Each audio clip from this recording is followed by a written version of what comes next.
Magus, web novel, chapter 188, A Different Perspective. At those words, Lith finally understood Floria's change of heart. If on one hand he found reassuring that he wouldn't have to stand in insipid puppy love, on the other one he felt offended. You sure know how to catch a man's heart. His voice oozed sarcasm. I didn't get so many insults at once since that time I tripled the healing fare to a merchant for being a rude prick. His words made Floria chuckle, but she didn't let him go, nor he tried to push her away.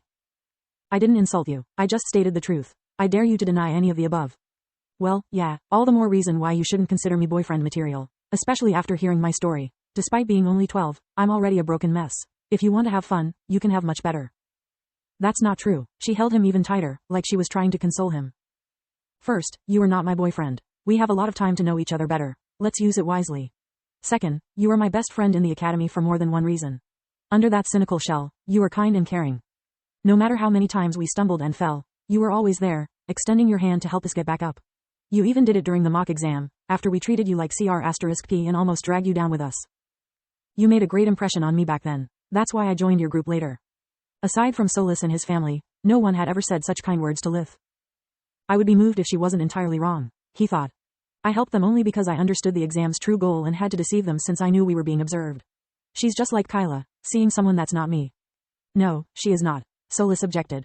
Floria has spent a lot of time with you, actually talking to you, instead of staring from a distance. She has also noticed your efforts to take care of the people around you as well as your flaws. Also, Floria added. Don't think that I'm not grateful to you for still being holding me despite all the things that I said and not pointing out in retort that I'm as flat as a board.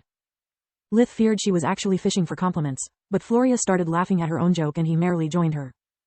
Yeah, it's sad that with her physique a B-cup is barely noticeable. With her age and height, I doubt she can improve much in that department. Thank you for pretending to not have seen anything back then. I don't know what you were talking about. Lith lied through his teeth, but Floria ignored him. Yet swearing on your brother's heads was really shameless. Did you really think I wouldn't notice? A man can try, he shrugged. Gods, you really are like my mother. Floria pushed him away, pretending to be angry. Well, Mommy, I hope we'll get along. Don't get all clingy on me, I still consider you just a friend. Try to pull a Uriel on me and I'll kick your ass. When Floria calmed down, she and Lith returned to the compulsory courses class for the last lesson of the day. After getting everything off her chest, Floria felt light as a feather. On the contrary, Lith was gloomy and disappointed, but nothing of it showed on his face while they kept making small talk. Solis laughing her *s off at his expenses surely didn't help. And here I thought that my mature charm made an impression on her. Floria is not looking for a boyfriend, more like a father figure while she is inside the academy. More like a mother figure, my dear wannabe Casanova. Solis couldn't stop laughing. Her words, not mine. Isn't it better this way, though? It's like you gained a new sister that will keep away all those gold diggers that pestered you until now. Aren't you a little too disappointed for someone who doesn't like Floria as a girl? It's a matter of pride. Even if I end up rejecting a girl, being courted it's always flattering. I much prefer being liked as a boy than coveted as a mother hen. When they sat down at their desks, Uriel gave him a wink and a thumbs up. In his mind, his two friends had now a new and intimate knowledge of each other. Kyla didn't know how to face Floria, who didn't seem to notice her distress, greeting her with a radiant smile like she always did.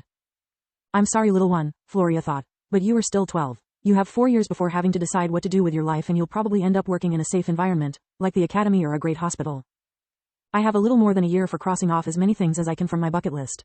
I hope that you'll learn from this experience. As our mother always says, when you see a good man, make your move or someone else will. Floria was well aware of her adopted sister's feelings, but she considered them nothing more than a childish crush. In all the time they had known each other, Kyla had always been passive, managing to speak to Lith only about homework and magic. Floria, instead, despite not knowing why his presence made her feel safe, was determined to understand her own feelings and let the answer, whatever it was, lead her way. When the second gong resounded, a plump woman walked into the classroom. The students' chattering stopped immediately, their attention drawn to the newcomer. She wasn't a beauty nor intimidating, quite the contrary. She was in her late 40s, about 1.54 meters, 5 feet 1 inch, high with long blonde hair with shades of black that reached her hips. Her smile was contagious and had a round, jovial face that one would find much more fitting to a baker selling sweets rather than a powerful mage. Unlike all the other professors, her clothes and robe weren't pristine white but pitch black. Good evening, dear students. My name is Kaylin Zenith and for this trimester I'll be your guest lecturer for the necromancy course. As you have probably noticed from my outfit, I normally teach at the Black Griffin Academy. Our institutions have agreed to an exchange program for the professors, so that we can learn from each other and improve the relationship between our schools. She paced slowly through the classroom, studying the students' reactions. Before starting our lesson, it's better if I answer to all the questions that usually pop in the head of those who hear the word necromancy for the first time. No, it's not a forbidden discipline, nor necromancers skulk during the night to kidnap infants and virgins. Necromancy is just a magical discipline like any other. We necromancers got our bad reputation thanks to ignorance, superstition, and some bad apples. Remember, no matter if you are a forge master or a war mage, the only spells that are considered forbidden in the 3 great countries are the ones that use living humans as materials or require trading lives for power. What I am going to teach you are the basics of necromancy, its laws and practical uses on the combat field. Because of the nature of my subject, my colleagues here at the White Griffin have nicknamed me the Anti-Rudd. Just as for dimensional magic, passing this course will influence your overall grades but will not affect in any way your chances to graduate. Also, while Rudd's subject is long and complicated, mine will be relatively short and easy. Let's start with a brief introduction. Because of the moral and legal implications of using corpses as tools, necromancy can be considered a really special branch of magic. Tier 1 to 3 spell are considered basic necromancy, and that's what I'm going to teach you. Tier 4 and 5 consists of either advanced necromancy, that requires joining the royal army or the queen's court to be taught, and forbidden magic, the practice of which is a capital offense in all the 3 great countries. Basic necromancy is about temporarily turning a corpse into an undead to serve you as a guard, manpower, or a scout. It's very useful for rangers and mages who like to fly solo. Advanced necromancy allows to permanently create undead slaves that will serve you until they are destroyed or run out of magic. This discipline is not taught at academies nor by the Mage Association. Only the Crown is allowed to have an army, be it living people or not doesn't matter. Turning yourselves or others into vampires or licks, instead, that's forbidden magic and as such is a capital offense. I'm also going to explain why necromancy is so strictly regulated, what are its risks and how to defend against it. Let's start with a little demonstration. With a snap of her fingers, Professor Zenith took out the skeleton of a rat from her dimensional ring. Normally your subjects will not be this clean. I purposely removed all the unnecessary parts to avoid most of you puking. I'm telling you this because necromancy is useless if the carcass is older than 5 days. Past that time frame, the chances of success decline fast. Only fresh bodies can be turned into undead. Things like necromancers raising whole cemeteries are just folklore and fairy tales. Lith knitted his brows, becoming more pensive the more discrepancies he found with what Kala had taught him. 5 days? The corpses Kala stores in the forest are at least months old. Even those I rose back in the quarantine zone were dead from weeks. Lith thought. The good news is that I can already ace this class, the bad news is that it seems to be a colossal waste of time. Professor Zenith cast her spell, allowing Lith to spot the first differences between true and fake necromancy. When Lith created an undead, he would send a single tendril of darkness magic in the corpse creating a blood core. By adding a spark of light magic during the process, he would imprint the creature with his life force and bind it to his will.